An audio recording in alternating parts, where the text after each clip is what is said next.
आज मैं आपको बाल वसंत 2 कक्षा 7वीं प्रथम भाषा हिंदी के पाठ संख्या 9 पढ़ाने जा रही हूँ। इसका नाम है रहीम के दोहे। आज हम रहीम के बारे में भी जानेंगे। यहाँ पर देखिए चित्र दिया गया है। पहला है ये कबीरदास जी।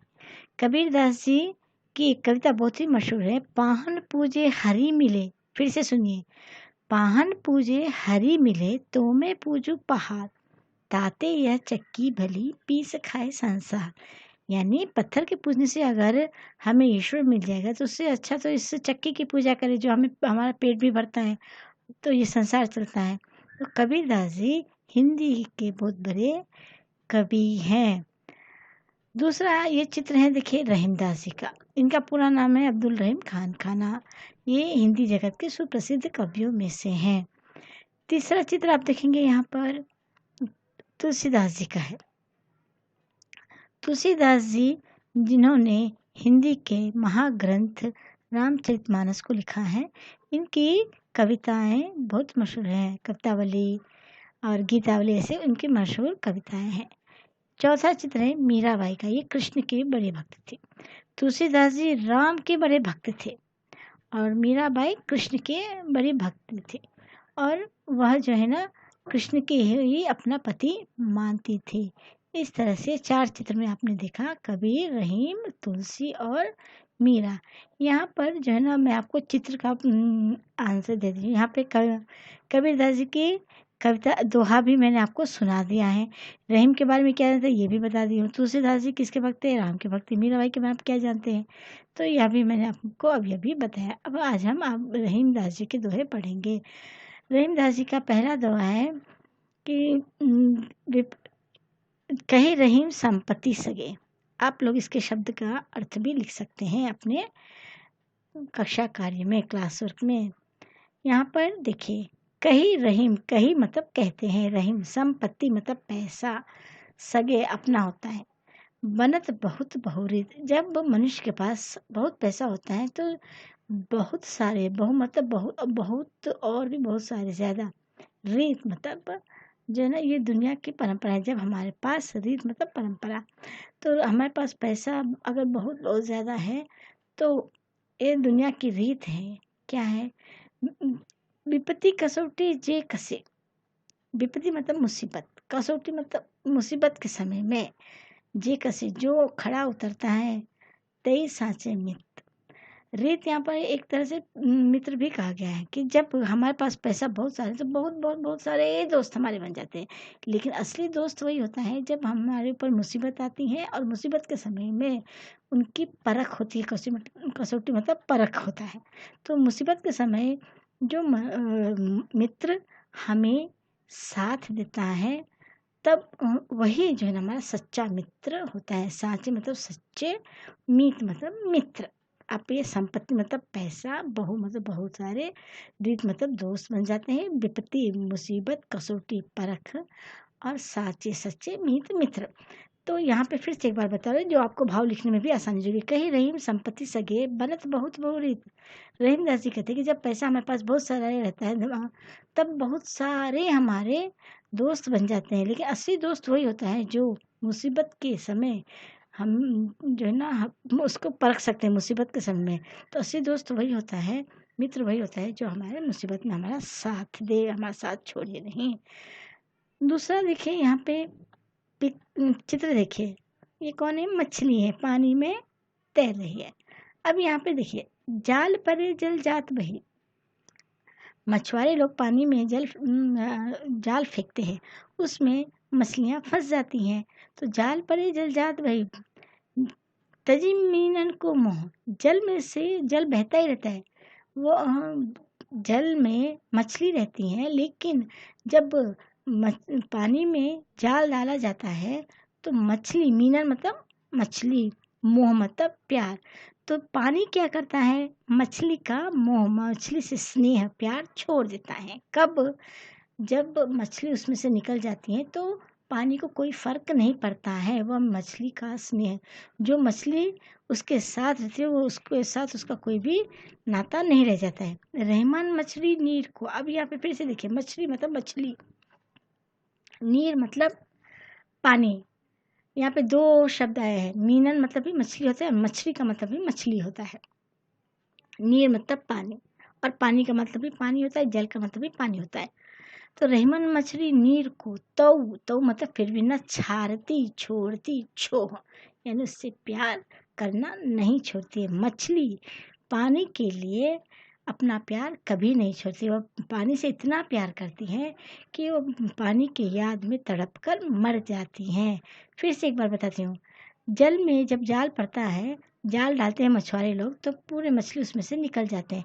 फिर भी जो है ना मछली उसमें फंस जाती हैं, लेकिन पानी को कोई फर्क नहीं पड़ता, उसे मछली से थोड़ा भी प्यार नहीं रहता है। लेकिन मछली देखो कितना प्यार करती हैं। मछली पानी के बिना नहीं रह पाती है, वो पानी से इतना प्यार करती हैं कि वो उसके लिए तड़प कर मरती हैं। अब आशा करती हूँ कि समझ में आ गया। तीसरा देखिए दोहा। तरवर, तरवर मतलब पेड़। पहले मैं अर्थ बता देती हूँ। तरवर मतलब पेड़, सरवर मतलब सरिता, छोटा सा जो न तालाब, नदी, नदी सरवर मतलब सरिता और नदी। पियत पीना, पान, पान का मतलब है पानी। कही मतलब कहना। रहीमदास जी कह रहे हैं प्रकाश दूसरों के अच्छे काम के लिए, हित भलाई, संपत्ति पैसा धन, संचयी जमा करना, सुजान सज्जन लोग जमा, इसका मतलब सुजान मतलब सज्जन, संचय मतलब जमा करना, संपत्ति मतलब धन दौलत, हित मतलब अच्छाई भलाई, प्रकाश दूसरों के भलाई के काम। तो यहाँ पे देखिए तरवर मतलब पेड़ वृक्ष। तो तरवर फल नहीं खाते हैं। रहीमदास जी देखिए कितनी गूढ़ बातों को बताया है। तरवर फल नहीं खाते हैं, पेड़ कभी भी अपना फल नहीं खाता है। कभी भी आपने देखा है कि पेड़ फल खा रहा है? उसी तरह से सरवर पियत न पान, नदी कभी भी अपना पानी खुद पीता है? नदी या तालाब या कुआं अपना पानी पीता है? कभी नहीं। सरवर पियत न पान, नदी कभी भी अपना पानी खुद नहीं पीता है। कहीं रहीम पर काज हित, रहीमदास जी कह रहे हैं कि इस पेड़ और नदी की तरह जो है दूसरों की भलाई के लिए संपत्ति संचय सुजान, सज्जन लोग दूसरों की भलाई के लिए पैसा जमा करके रखते हैं कि जब उनको जरूरत पड़े तो उनको वो दे सके। फिर से बता रहे, तरवर फल नहीं खाते हैं, सरवर पियत न पान, पेड़ कभी भी अपना फल खुद नहीं खाता है, नदी भी अपना पानी नहीं पीता है। उसी तरह से रहीमदास जी कह रहे हैं कि सज्जन लोग पैसा जमा करते, धन जमा करते हो किसके लिए? दूसरों की भलाई के लिए वह पैसा धन जमा करते हैं। तो यहाँ पर फिर से एक बार देखिए दूसरा है थोथे बादर कुआर के। थोथे मतलब खाली, बादर कुआर, इस बारिश के महीने में थोथे बादर, बादर मतलब बादल, थोथे बादर कुआर के जो रहीम घरात। जिस प्रकार से खाली बादल जो है ना, पूरा घना बादल आकाश में छा जाता है इस बारिश के महीने में, वर्षा के मौसम में जो ना काले काले बादल आकाश में गिर आते हैं, लेकिन वह खाली रहते हैं और वह जो ना आवाज़ करके चले जाते हैं। उसी प्रकार से धनी पुरुष निर्धन वह, निर्धन मतलब गरीब होता है, धनी मतलब पैसा वाला। जो पैसा वाला आदमी रहता है वो जब वो गरीब हो जाते हैं तो करे पाछली बात, वो अपनी पिछली बातों को याद करते रहते हैं। पिछली बातों को याद करके क्या फ़ायदा? कुछ भी फ़ायदा नहीं। इसीलिए कह रहे कि खाली हमें जो ना काले बादल की तरह हमें खाली नहीं रहना चाहिए, हमें पिछली बातों को भूल जाना चाहिए। थोथे बादल कुआर के जो रहीम गहरा, धनी पुरुष निर्धन भय, करे पाछली बात। जो पैसे वाले हैं वो जब गरीब हो जाते हैं तो पिछली बातों को याद करते रहते हैं, दुखी होते रहते हैं। धरती की सी रीत है, यहाँ पे देखें, यहाँ पे रीत का मतलब हो गया था दोस्त, यहाँ पे क्या हो गया? जो ना परंपरा। धरती की सी रीत है, शीत घाम और मेह। धरती का क्या परंपरा है कि उसके धरती पर जो ना वो सर्दी गर्मी वर्षा सभी कुछ वह धरती सहती हैं। धरती के यह आदत हो गई है कि वो हर चीज़ को, हर मौसम को सहती हैं। जैसे परे सो सही रहे, जिसके ऊपर जैसा समय आया है उसको बर्दाश्त करना ही पड़ता है। जो रहीम यह दे। अब यहाँ पे रहीमदास जी कह रहे हैं मनुष्य के शरीर को हम जैसे बनाएंगे वो वैसे ही कर रहेगा। अगर हम इसे काम करने की आदत दिलाएंगे तो काम करेगा, अगर इसे हम आलसी बनेंगे तो आलसी बनेगा। तो हमारे ऊपर यह निर्भर करता है कि हम अपने शरीर को किस तरह से बनाएं।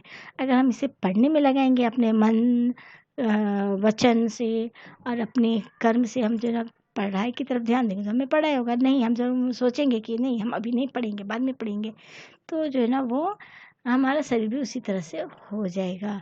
तो उस धरती जिस तरह से हर चीज़ सहती है अपने ऊपर, वो अपने आप को बना ली है, उसी तरह से मनुष्य का शरीर ऐसा होता है कि उसे हम जैसा बनाएंगे वैसा ही वह बनेगा। तो यहाँ पे फिर से देखिए, धरती की सी रीत है शीत घाम औ में, जैसे परे सो सही रहे त्यों रहीम यह देह। तो मैं आशा करती हूँ कि आप लोग को ये समझ में आया होगा। यहाँ पर देखिए कुछ चित्र भी रहीमदास जी ने दिए हैं। यहाँ पे देखिए मैंने अभी आपको समझाया था, तरवर फल नहीं खाते। देखिए पेड़ के ऊपर फल लगे हुए हैं, लेकिन क्या ये पेड़ खुद तोड़ तोड़ के खाता है? नहीं, कभी नहीं खाता है। उसी तरह से देखिए धरती पर पानी भी बह रहा है, पूरा धरती का चित्र देखिए किस तरह से। तो हम अपनी धरती कैसे अपने आप को बना लेता है, किस तरह से ढालता है, हमारे शरीर को भी हमें अच्छी तरह से ढालना चाहिए। हम जैसे बनेंगे शरीर वैसा ही रहेगा। तो हमें यह बात का ध्यान रखना चाहिए। फिर से एक बार मैं इन दोहों को समझा देती हूँ। पहला दोहा है, कही रहीम संपत्ति सगे, बनत बहुत बहुरीत। जब हमारे पास पैसा धन दौलत बहुत रहता है ना, तो जो नहीं भी है जान पहचान के सभी हमारे दोस्त बन जाते हैं। लेकिन सच्चा दोस्त कौन सा है? जो मुसीबत के समय हमारा साथ दे, वही हमारा सच्चा दोस्त होता है, मित्र होता है। दूसरा देखिए मछली का पिक्चर कितना सुंदर दिया है, जाल परे जल जात बही। फिर से देखिए, कही रहीम संपत्ति सगे, बनत बहुत बहुरीत। विपत्ति कसौटी जे कसी, तेई साचे बीत। दूसरा है, जाल परे जल जात बही, जाल परे जल जात बही, तजी मीनन को मोह। रहमन मछली नीर को तऊ न छाड़त छो, रहमन मछली नीर को तऊ न छाड़ छो। तीसरा दोहा देखिए, तरवर फल नहीं खाते हैं, सरवर पियत न पान। कही रहीम पर काज हित, संपत्ति संचही सुजान। इसके बाद है जो ना हमारा, तो आपको तरवर का पिक्चर भी दिया गया है, चित्र दिया गया है। थोथे पादर कुआर के, जो रहीम गहरात, धनी पुरुष निर्धन भय, करे पाछली बात। धरती की सी रीत है शीत घाम और मेह, जैसे परे सो सही रहे त्यों रहीम यह देह। देह मतलब शरीर, में मतलब बादल, घाम मतलब पसीना, शीत मतलब ठंडा। तो इस तरह से आशा करती हूँ कि आपको ये दोहा अच्छी तरह से समझ में आया होगा। आप इस दोहे को बार बार सुनिए, बार बार सुनने से क्या होगा, आपको भाव लिखने में आसानी होगी। और मेरा अगला वीडियो रहेगा इसी पाठ से संबंधित प्रश्नोत्तर को मैं समझाऊंगी। धन्यवाद।